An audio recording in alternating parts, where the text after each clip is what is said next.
Hello, good afternoon. Today is Sunday at magluluto ako ng aking pambaon na ulam para bukas at sa sunod na araw. As usual, laging pangmaramihan para tipid sa oras ang at maraming oras ng pahinga. Tara, samahan niyo po magluto. So, ready na po ang aking mga sangkap. Ang aking pong sahog ay hipon. At ito po yung aking tawag dito frozen tawag dito yung Baguio beans or green beans. Actually binili ko ito bago ako magbakasyon, pero para hindi siya masira kasi hindi ko siya naluto, nilagay ko sa freezer. So ngayon tinow ko kanina para matanggal yung ice. At kaya ito po yung aking lulutuin. Fresh pa rin man siya, kaya lang, ano nga lang siya, yung tawag dito, frozen. Fresh na frozen. Tapos ito po yung mga sangkap. Ayan po. Mayroon tayong sili, as usual, din white onion and tomato. At meron din akong bawang mamaya. So ayan po, ihahanda na po natin yung ating mga sangkap. Unahin ko itong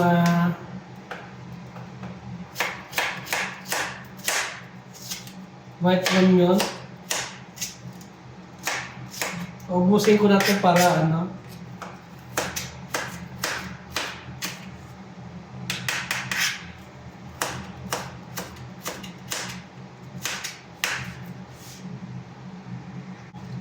slice na rin po natin ang ating sili. Hindi ko na po inaalis yung buto para maanghang.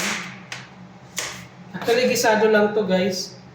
Hindi na po ito, gigisa ko lang yung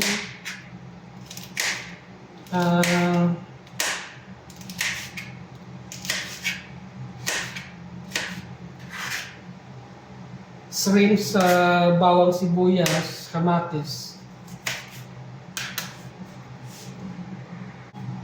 Sunod na rin po natin yung bawang.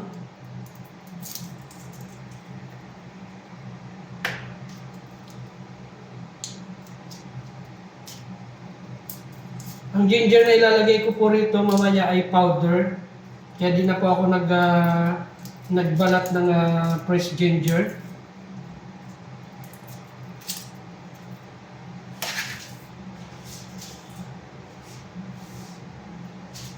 Mabilis ang luto lang po ito.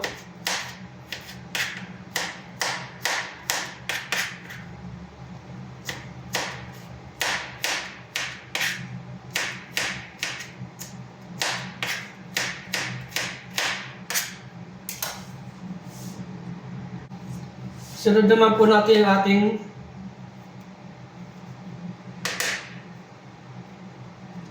kamatis. Ganda ng kamatis guys kasi na siya, medyo malambot na yung makatas.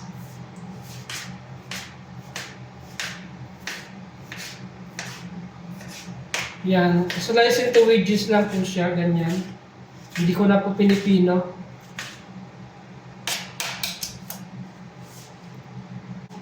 So yan, ready na po yung ating panggisa. Mayroon tayong sili, bawang, kamatis at white onion. Tapos andito na rin po yung malinis na shrimp. Ang gagawin ko dito guys, kasi ito, natanggal na yung yellow niya, kaya medyo malambot. Pero ano pa naman siya, magandang kaya bahagyang gisa lang ito tapos luto na siya. Hindi ko sa masyadong lutuin ng gusto kasi half cook lang siya kasi naluto na siya sa yellow. Ang ginawa ko guys, sinatanggal ko lang yung dulo. Yan po. Tapos sinahati ko sa gitna.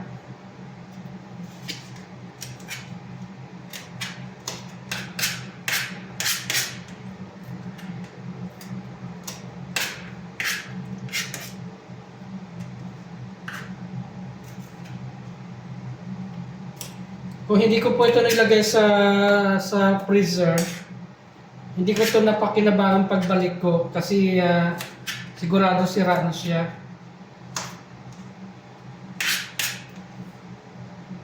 Yung mga ganitong gulay kasi madaling masira. Pero yung idea na ano, yung di ba yung mga mixed veg na nasa Tetra Pak, yung ready to ano, yung mga mix na ready to cook na. Yun yung pumasok na idea sa akin, sabi ko ilagay ko na lang sa freezer para mapakinabangan ko pagbalik ko. So ayan po guys, kompleto na. Ready na po yung aking lulutuin. Ayan. Mag-ano na po tayo ng apoy para may handa na yung ating kawali.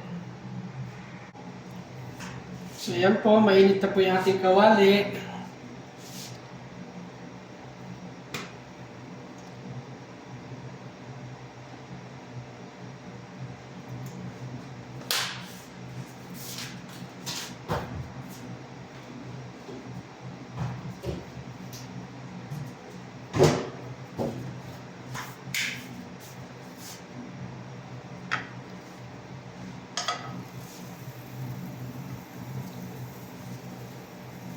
Painitin lang po natin yung mantika ng bagya bago natin igisa ang ating mga kailangan.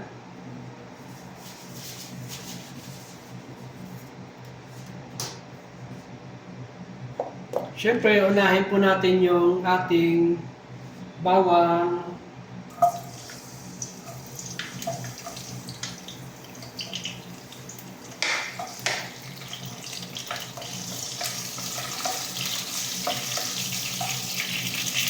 Yun po guys, oh.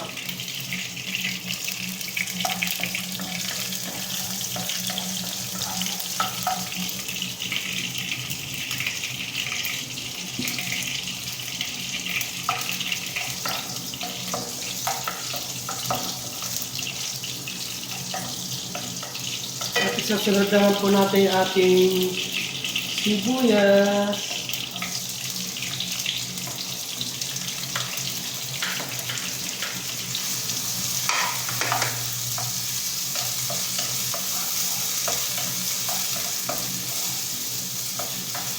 Ang bango kasi ano, mainit na mainit yung mantika. Ayun, no?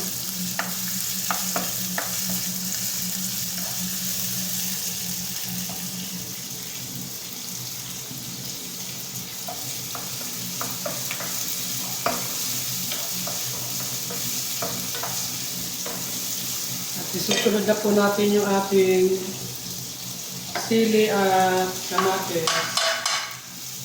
Yan po.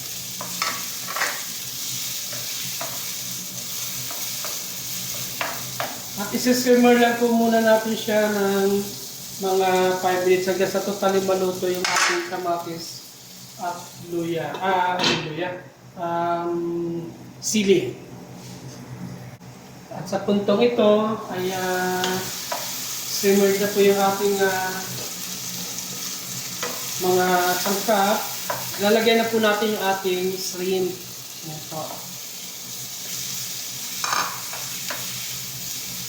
At habang ginigisa siya, titimplahan na po natin ng paminta. Ayan po, yung paminta. Oh.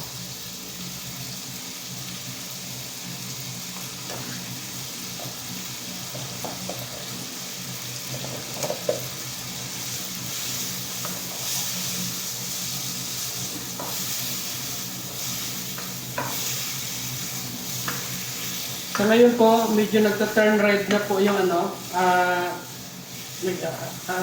hindi pa po red ito, tawag dito yung pink. Nagpipinkish na po yung ating shrimp. So titimplahan na po natin ng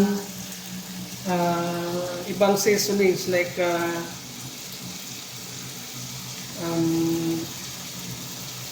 toyo.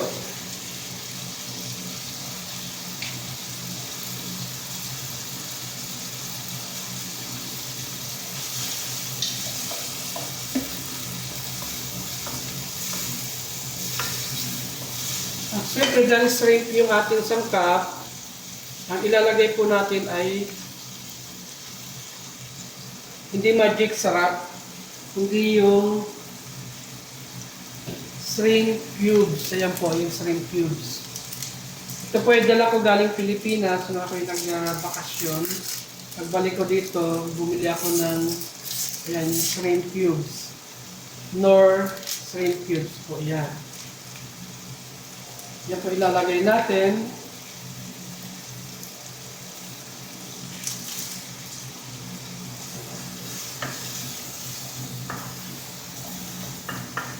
Guys, ang bango ng ng shrimp. Talaga yung aroma niya is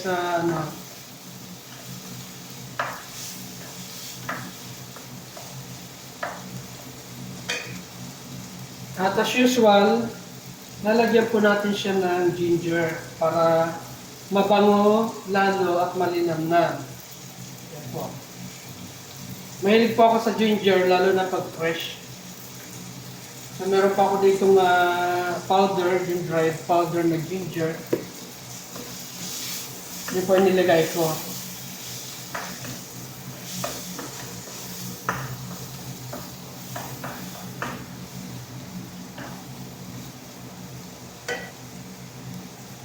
Lalagyan po natin konting tubig.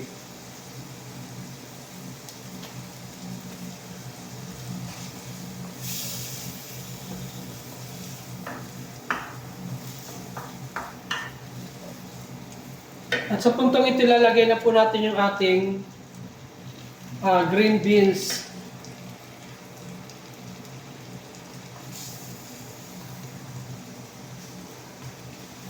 Ayan po guys. Sisimmer lang po ulit natin siya ng mga another 3 minutes. So after 3 minutes guys, ito na po. Yan o. Lutong-luto na po yung ating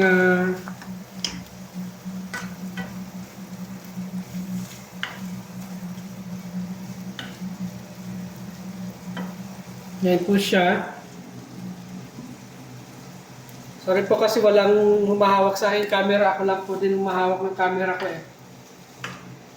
At sa puntong ito mga guys, lalagay ko na po ang ating oyster sauce. Ito po from Thailand.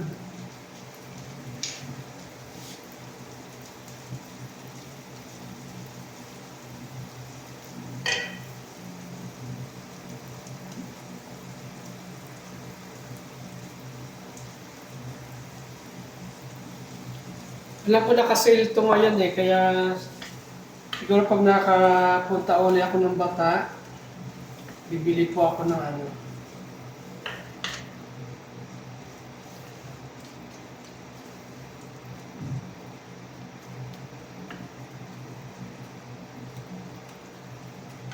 Lagyan ko lang kunting tubig ulit. Dahil naparami yung aking oyster sauce.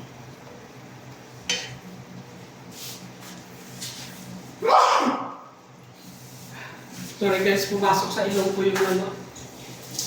yung paminta. Kalaban na kalaban ko talaga itong paminta, pero gustong gusto ko siya.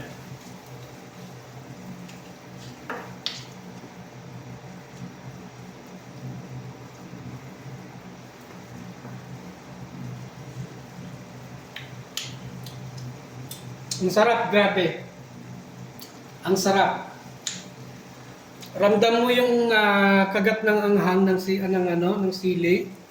Tapos yung linamnam ng shrimp tsaka ng oyster sauce. So yan po guys, luto na po yung aking sauteed green beans with shrimp. Yan po. Salamat sa pagsama sa aking pagluluto. Ito na po guys yung aking niluto na sauteed green beans with shrimp. Ang sarap po nito, promise. So yan po mga kalagalag. Sana naman pong putahe or obra maestra ang aking nagawa ngayong araw. At syempre, I'm very pretty sure na masarap po. Sarap. Very not pretty pa. Bye-bye!